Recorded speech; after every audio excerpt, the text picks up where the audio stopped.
Ini saya akan menjelaskan tentang penyakit epilepsi. Penyakit epilepsi atau AYAN merupakan kondisi yang dapat menjadikan seseorang mengalami kejang secara berulang. Adapun beberapa faktor yang berpotensi meningkatkan resiko terkena epilepsi, antara lain yaitu faktor usia, genetik, cedera pada kepala, stroke dan penyakit vaskular, demensia, infeksi otak, dan riwayat kejang di masa kecil.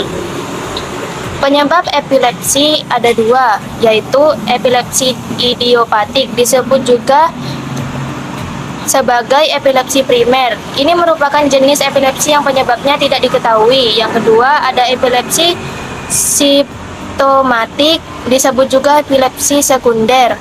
Ini merupakan jenis epilepsi yang penyebabnya bisa diketahui. Yang terakhir, cara pengobatan epilepsi. Belum ada metode dan obat untuk menyembuhkan epilepsi. Namun, ada obat untuk mencegah terjadinya kejang, yaitu obat yang dapat menahan gejala epilepsi, sehingga pengidapnya dapat melakukan aktivitas sehari-hari dengan normal. Kejang-kejang pada pengidap epilepsi perlu ditangani dengan tepat adalah untuk menghindari terjadinya situasi yang dapat berakibat fatal, misalnya terjatuh, tenggelam, atau mengalami kecelakaan saat berkendara akibat kejang.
Assalamualaikum warahmatullahi wabarakatuh. Saya Amelia Fitri Anggraini, absen 2, akan menjelaskan penyakit jerawat pada bab hormon.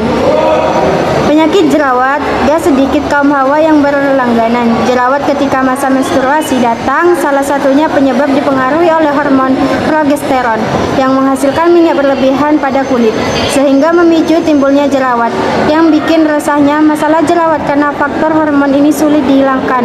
Faktor risiko jerawat, munculnya jerawat juga bisa dipengaruhi oleh beberapa faktor risiko sebagai berikut.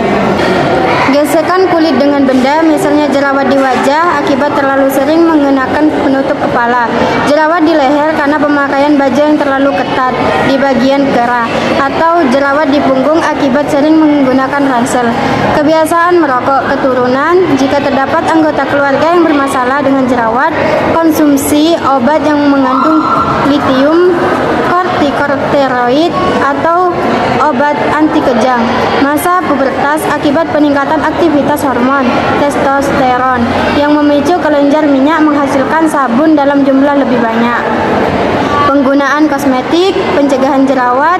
Beberapa upaya yang dapat dilakukan untuk mencegah jerawat antara lain membersihkan riasan wajah sebelum tidur, mencuci muka 2 kali sehari dengan pembersih wajah, mengelola stres dengan baik, menghindari penggunaan pakaian yang terlalu ketat, menghindari produk kosmetik yang mengandung minyak, menjaga kebersihan tubuh dengan selalu mandi setelah beraktivitas.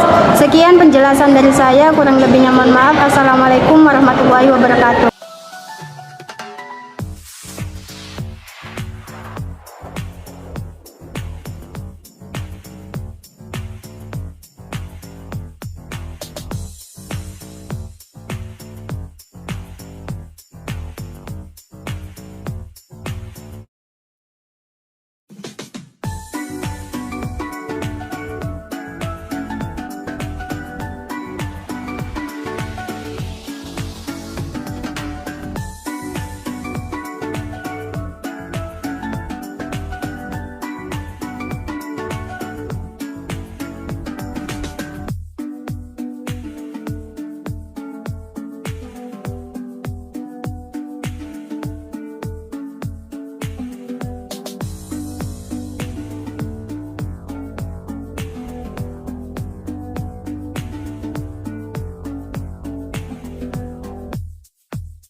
Hiperosmia adalah kondisi di mana indera penciuman menjadi sangat tajam atau meningkat. Peningkatan kemampuan untuk mencium bau biasanya terjadi akibat suatu kondisi kesehatan. Namun, beberapa orang juga bisa mengalami hal ini dengan sendirinya. Ada juga hal yang menyebabkan seseorang mengalami hiperosmia, yaitu yang pertama, kehamilan. Perubahan hormonal pada saat kehamilan dapat menyebabkan perubahan indera penciuman. Menurut penelitian, mayoritas ibu hamil mengalami peningkatan indera penciuman pada trimester awal kehamilan. Yang kedua, penyakit linea. Beberapa penelitian menunjukkan bahwa sebanyak 50% orang yang terjangkit penyakit linea mengalami hiperosmia. Cara penyakit linea mempengaruhi sistem saraf dapat berkontribusi terhadap perubahan yang terjadi di indera penciuman. Ketiga, kurang gizi. Beberapa kondisi kekurangan nutrisi seperti kekurangan vitamin B12 dapat mempengaruhi indera penciuman. Kekurangan vitamin B12 yang serius dapat merusak sistem saraf. Yang keempat, diabetes. Dalam kasus yang jarang terjadi diabetes tipe 1 dapat menyebabkan hiperosmia. Ini umumnya terjadi ketika diabetes tipe 1 belum diobati atau tidak dikelola dengan baik.